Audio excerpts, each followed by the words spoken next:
அவரை தியானிக்கிறதான இனிதான பகுதியிலே உங்களை சந்திப்பது மிகவும் சந்தோஷம். இன்றைக்கு ஒரு வசனத்தை வாசித்து நாம் ஜெபிப்போம். நெகேமியா 1 அதிகாரம் 11 வசனம். இன்றைக்கு உமது அடியான காரியத்தை கைகூடி வரப்பண்ணும். கண்களை மூடி நாம் ஜெபிப்போம்.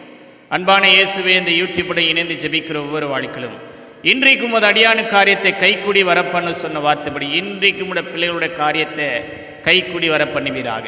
எந்த நோக்கத்துக்காக பிரயாணப்பட்டு போகிறாங்களோ, எந்த காரியத்தை இன்றைக்கி வாய்க்க செய்ய வேண்டுமோ, பிஸ்னஸில் எந்த காரியம் கை கூடணுமோ, இன்றைக்கி எந்தெந்த காரியத்தில் முயற்சி பண்ணுறாங்களோ, இன்றைக்கு சொன்ன வார்த்தைப்படி இன்றைக்கு உங்களுடைய பிள்ளைகள் எடுக்கிற எல்லா காரியமும் கைகூடி வர பண்ணுவீராக. திருமண காரியமாக இருந்தாலும், எந்த பிஸ்னஸ் காரியமாக இருந்தாலும், வேலை காரியமாக இருந்தாலும், குடும்ப உறவாக இருந்தாலும், எந்த விஷயத்துக்கு கடந்து போனாலும் அந்த எஜமான்களில் தெய்வ கட்டளிட்டு இன்றைக்கு உமது அடியான காரியத்தை கைக்கூடி வரப்பண்ணு சொன்ன வார்த்தைப்படி இன்றைக்கி எல்லா காரியத்தையும் கைக்கூடி வரப்பண்ணி உடைய பிள்ளைகள் அளவில்லாத கர்த்தர் ஆசீர்வதிப்பீராக.